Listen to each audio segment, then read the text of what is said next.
Sobat SB, setiap orang pasti pernah mengalami masalah di dalam hidupnya.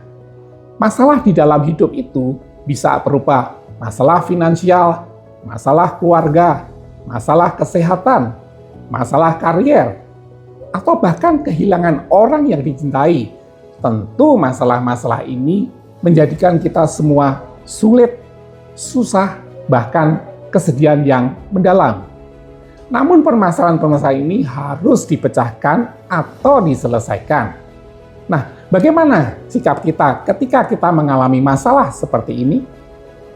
Apakah suatu masalah itu bersumber dari internal atau dari eksternal? Bagaimana cara mengatasi masalah?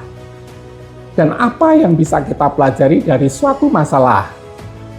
Apa yang harus dihindari bila kita menghadapi masalah? Yuk kita ikuti pembahasan pada video berikut ini.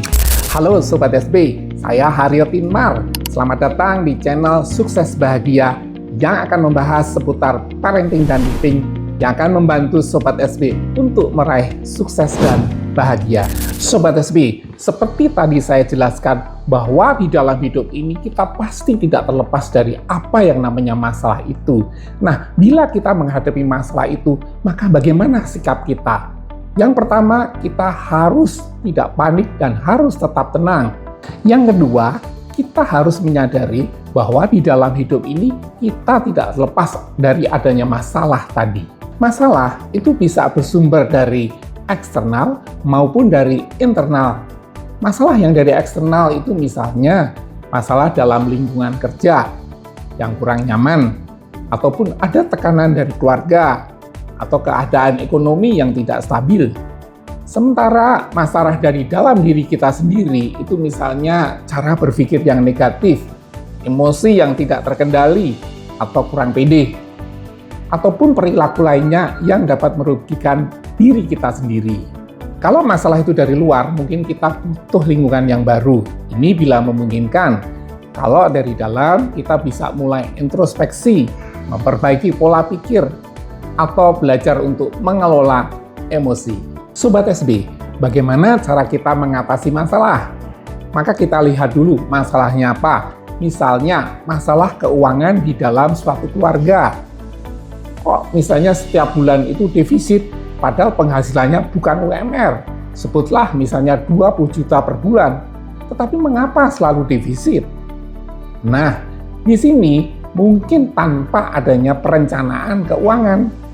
Yang kedua, pola hidupnya juga tidak dijaga. Oleh karena itu, ketika kita mempunyai income yang cukup besar seperti ini, namun masih defisit, maka kita harus membuat budget, anggaran, dan itu harus dilaksanakan dengan disiplin. Intinya, setiap pengeluaran itu atau pengeluaran dalam keluarga itu harus disesuaikan dengan income-nya.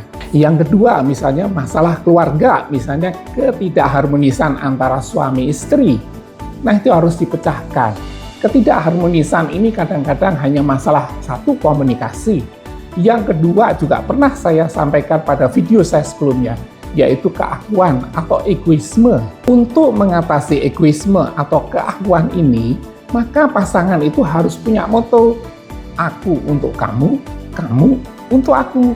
Masalah dalam keluarga ini juga bisa mengenai masalah anak, misalnya anak nakal.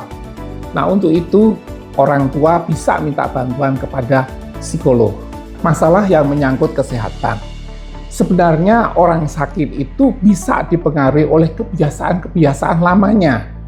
Misalnya bagaimana dia pola makannya, pola istirahat, atau pola kehidupan lainnya yang menjadikan kesehatan yang tidak baik. Atau sakit. Nah, orang yang kurang istirahat kemungkinan bisa kena penyakit liver. Atau orang yang mungkin kebiasaan merokok, mungkin bisa kena paru-paru atau bahkan kanker. Kebanyakan makanan yang berlemak bisa kena kolesterol yang berakibat kepada stroke atau penyumbatan pembuluh darah jantung. Nah, sebenarnya kita lebih baik mencegah daripada mengobati. Tapi apabila memang kita kena penyakit seperti tadi, yang pertama kita harus bisa menerima bahwa kita kena penyakit dan dengan ikhlas untuk mau berobat. Bisa juga masalah mengenai pekerjaan, misalnya karir yang merasa terhambat atau tidak naik-naik pangkat. Nah, apabila ada masalah seperti ini, maka kita harus introspeksi diri. Apakah memang kita sudah bisa bekerja dengan baik pada waktu itu, atau kita juga bisa mengkomunikasikan dengan atasan kita? Apa harapan dari atasan kita sehingga kita tidak bisa naik seperti ini? Sehubungan dengan ini, beberapa waktu yang lalu saya juga pernah membuat video bagaimana mengatasi karir yang terhambat. Di situ saya pernah ceritakan teman yang bekerja di suatu institusi yang bergengsi dan dia merasa suatu saat dia terhambat karirnya, hampir saja keluar dari institusi tersebut. Tapi pada akhirnya teman ini meneruskan dan akhirnya teman ini bisa menjadi eksekutif director. Ada lagi masalah anak muda, seperti misalnya putus cinta. Nah, kalau ada yang putus cinta, lihat video saya sebelumnya ya. Nah, inilah tadi sebagian dari masalah yang ada dalam kehidupan kita. Apa yang bisa kita pelajari atau hikmah dari suatu masalah? Yang pertama, masalah bisa menjadi pelajaran bagi kita.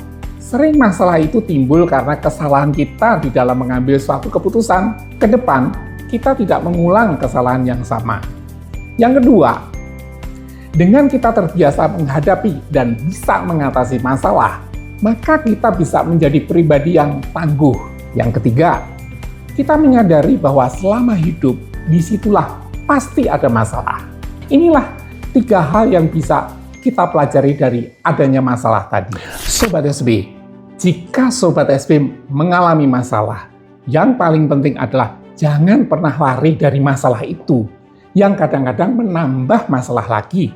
Misalnya, sedang ribut dengan istri atau dengan suami, mungkin larinya ke diskotik, dia pikir selesai masalahnya, tapi bisa menambah masalah lagi. Yang kedua, terapkan mindset bahwa hidup itu perjuangan, termasuk perjuangan di dalam mengatasi masalah-masalah. Nah, yang ketiga, ini yang paling penting.